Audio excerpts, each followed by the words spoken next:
All the animals out here, they're basically vegans once they get to mature age. So they have milk when they're young, obviously, but then once they're an adult, grass, hay, any different plants, that is what they eat out here.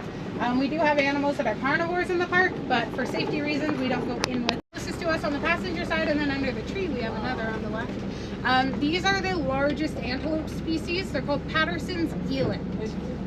Patterson's eland have the giant eland, a different eland that's bigger than them overall. But eland can get up to around 1,000 to 2,000 pounds. They're around 5 feet tall at the back and head. He has bigger horns. So it looks just like the ladies in every way with color and pattern, but he has bigger horns. Like the lady to the left of him, all the way on the left, she has little horns. Springbok though, they are what we lovingly call cheetah nuggets. They are super fast because cheetahs are their main predator. So cheetahs will go after them, but they're pretty safe from most big predators because they're so little. They're like a little nugget bite size that lions that hunt in a big pride don't even bother going after an animal super fast that is not going to feed the whole pride. So cheetahs are really one of the only animals going after springbok. So they have to be super, super fast to adapt to survival. The springbok can go about 55 miles an hour, twisting and turning. They can turn at that speed, but cheetahs can't turn at their 70 miles an hour. So as long as the springbok kind of can tire out the cheetah, it's in one habitat with one male during mating season, and then the males as a bachelor herd in a different habitat. Because what they do is they form kind of like a shield-like behavior where the males that can get up to around 2,000 pounds come and hit things, whether it's trucks, other animals, and they can even throw big lions up in the air. And you'll see their horns, they kind of point up. They can use those to hit the animal midair and then trample them when they hit the ground.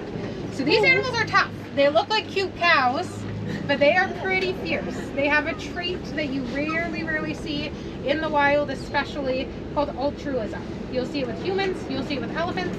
You will risk your own health and safety to protect one another. So it's not just every man for themselves like the springbok. It's going to be you all fight as a team. So the ladies, they focus on protecting their little ones. The males tend to fight on that like shield formation. So that's why, to keep the other animals safe and make sure that the males aren't stressed out by vehicles, by other animals, we just separate unless it's mating season. So you'll see a lot of little ones kind of spread out. We have one, if you look in the herd, way off under the tree on the driver's side. There's a little one in the front right. There's at least one more back there in the group that we can't really see it. And if you look right here, there's a little one cuddling mama right next to the driver's side.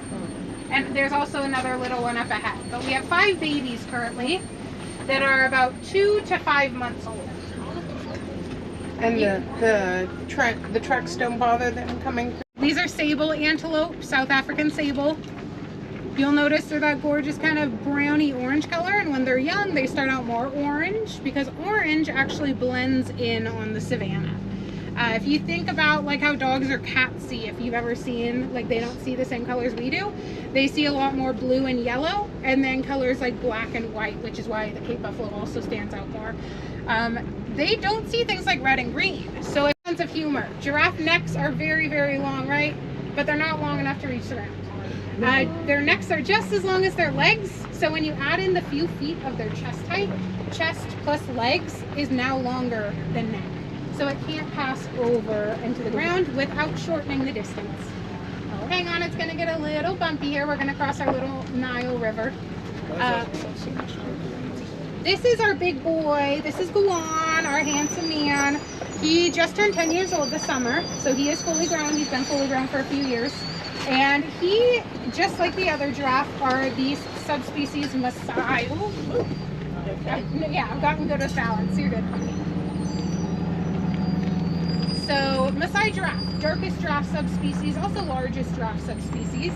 And he is going to be even darker than the females that are already pretty dark in their coat pattern, because he also has a lot of melanin. He has that pigment, kind of like panthers. And he also has testosterone, just like a lot of male animal species will have. You're clear, Jason, if you're... Ooh, that's poop. Smell Okay, it. sounds good. So you'll notice he's watching us. They have excellent eyesight. He could see us for a mile away. If there's no hills, you're clear, Jason. No hills, he could see for about 2 miles. Their eyesight is 8 times better than humans with clarity, but again, they can see red and green color vision. And you can see the black and white markings on their face, the one near the wall. This one, as we get closer, he'll probably move and show us a bit more. There we go. And then there's one up ahead, you can see it. So the black and white markings on the face. We talked about how black and white are some of the most obvious colors other than like blue and yellow. And so why does he want to draw attention to his face? What do you think? If you look at his markings right now, where's his eye? Hidden in black, right? And then the big ovals toward the center of his face look like really big eyes. So he's trying to trick you into thinking his body's bigger if he has eyes that are super massive. Oh, this one's going potty on the passenger side.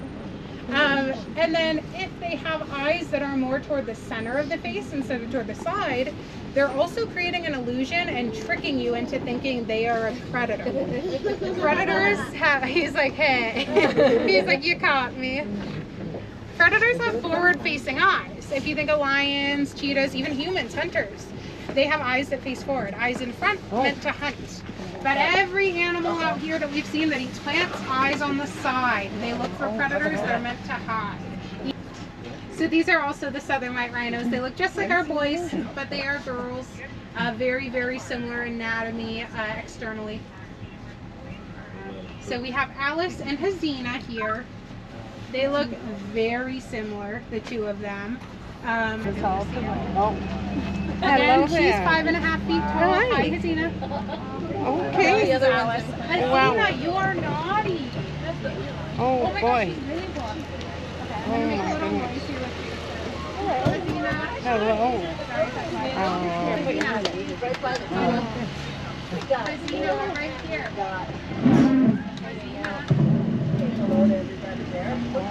You're clear, Jason. Right here, Mom. Hazina. That was a little fearful. The gray donkey is up there. There's a little one in the middle, following Mom. Yeah. There it is. It just came out. Sorry, that was wrong. It's in the middle. Sorry.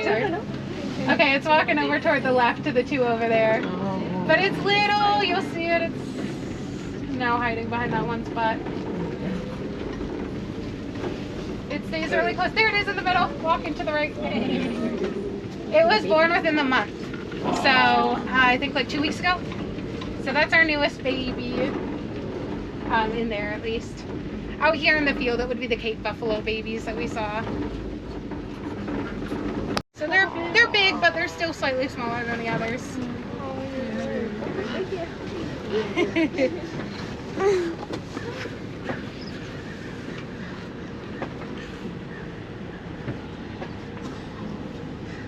So this habitat is more like Eastern Africa, still the savanna, just a little bit of different countries represented. So this subspecies of giraffe is more of Uganda and Kenya.